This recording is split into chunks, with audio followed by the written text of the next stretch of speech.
Mga kapuso, nakaranas po ng pag-ulan ng ilang bahagi ng bansa. Gumuho po yung mga bato sa Ambagyo, Nueva Vizcaya. Humambalang din ang mga yan sa poblasyon Tiblac Road. May naputol rin pong puno. Patuloy naman ang clearing operation sa lugar. Nagbabantay naman ngayon ang mga taga Santiago City, Isabela sa maulang panahon. Inaasahang muli kasi ang pag-ulan dahil sa shear line o pagsasalubong ng malamig na amihan at mainit na easterlies ayon sa Pag-asa. Apektado rin po ang mainland Cagayan, Quirino, Aurora, Quezon Province, Camarines Norte, Camarines Sur, Catanduanes, Albay, Ilocos Region at Cordillera. Inaabisuhan po ang ating mga kapuso sa banta ng baha o landslide. Base sa rainfall forecast ng Metro Weather, uulanin din po ang ilan pang bahagi ng Northern at Southern Luzon, Visayas at Mindanao. Mababa naman po ang tsansa ng ulan dito sa Metro Manila. Sa maghapon, inaasahang walang lugar sa bansa ang makararanas ng danger level na heat index. Pinakamataas ng posibleng maabot ang 41 degrees Celsius na alinsangan sa San Jose, Occidental Mindoro at sa Cuyo, Palawan. Under extreme caution level po yan. Ibig sabihin, may banta pa rin po ng heat cramps o heat exhaustion. 40 degrees Celsius naman sa Dagupan, Pangasinan, Puerto Princesa, Palawan, Vera Catanduanes, Iloilo City, Dumangas, Iloilo at Zamboanga City. Posible naman pong umabot sa 36 degrees Celsius ang heat index ngayong araw sa Pasay, habang 34 degrees Celsius dito sa Quezon City. At dahil sa mainit at pag-alinsangan ng panahon dito sa Metro Manila, ipinatupad simula ngayong araw ang adjusted face-to-face class hours sa bagong Barrio Elementary School sa Caloocan bilang pagsunod sa apela ng Department of Education. Mula sa dating 5:45 a.m. hanggang 11:20 a.m., 5:30 hanggang 8:30 a.m. na ang klase ng mga grade 2 student. May mga afternoon class din na inilipat ang adjusted face-to-face classes schedule sa umaga. Aminado man ng ilang estudyante, magulang at guro na medyo hirap sila sa bagong oras ng klase. Naniniwala silang mas mainam na ang nasabing hakbang para mapangalagaan ng kalusugan ng nakararami laban sa matinding init. Isa lang ang bagong Barrio Elementary School sa mga pampublikong paaralan sa Caloocan kung saan ipinatutupad ang adjusted face-to-face classes dahil sa mainit na panahon. Ito ang GMA Regional TV News. Mainit na balita mula po sa Luzon, hatid ng GMA Regional TV. 8 sasakyan ang nasangkot sa karambola sa Villasis, Pangasinan. Chris, ano ang ugat na aksidente? Oni, nawalan umano ng preno ang isang wing van na siyang ugat ng aksidente. Yan at iba pang maiinit na balita hatid ni Jasmine Gabriel Galban ng GMA Regional TV.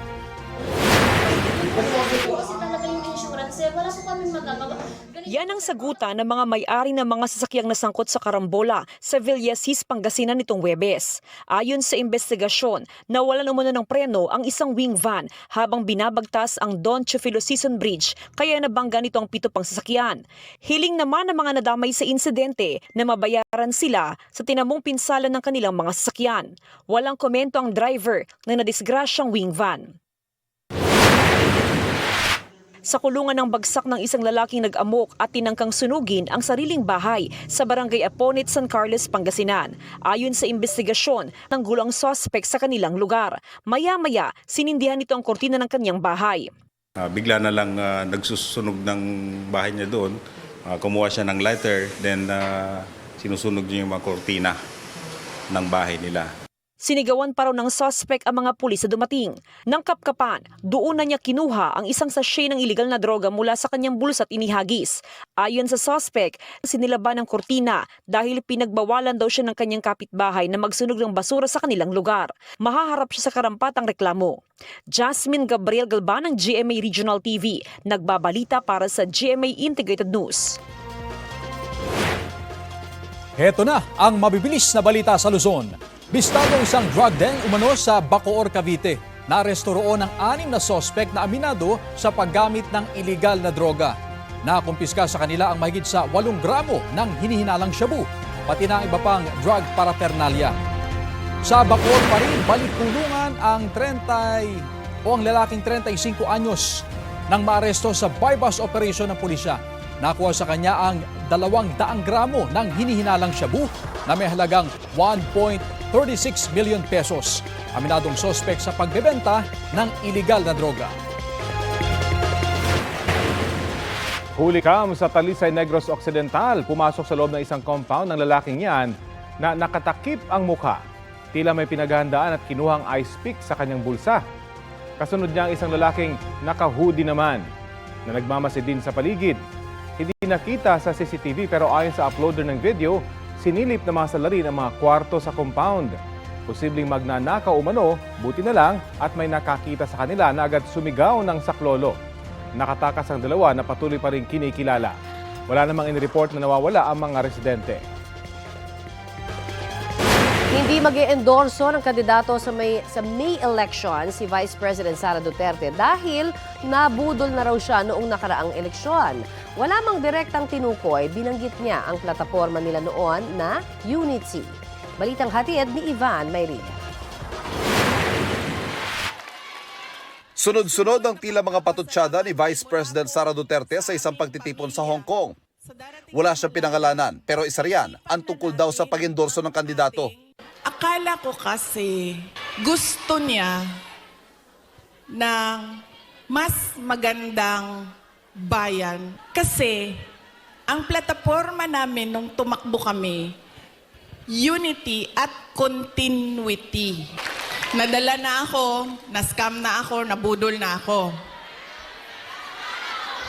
Hindi ako mag-endorso ng kandidato. Kasi baka pagkatapos ng eleksyon, sasabihin nyo na naman, na-scam ba yamin day Sara? Hindi dahil Nagpayo rin ang bise kaugnay sa pagboto sa darating na eleksyon. Kilatisin daw ang karakter ng tao at piliin yung marunong tumupad sa pangako. Huwag rin daw bumoto batay sa apelyido. ako ay produkto din ng political dynasty. Galing ako sa pamilya ng mga politiko. Hindi dahil Duterte ang apelido ay iboboto na ninyo. Kailangan pag-isipan din natin. Nagbabala rin ang bise sa anyay paraan ngayon ng ilang politiko para mamili ng boto. Huwag natin ibenta ang boto natin. Ngayon, legitimate na ang vote buying. Nakatago siya sa...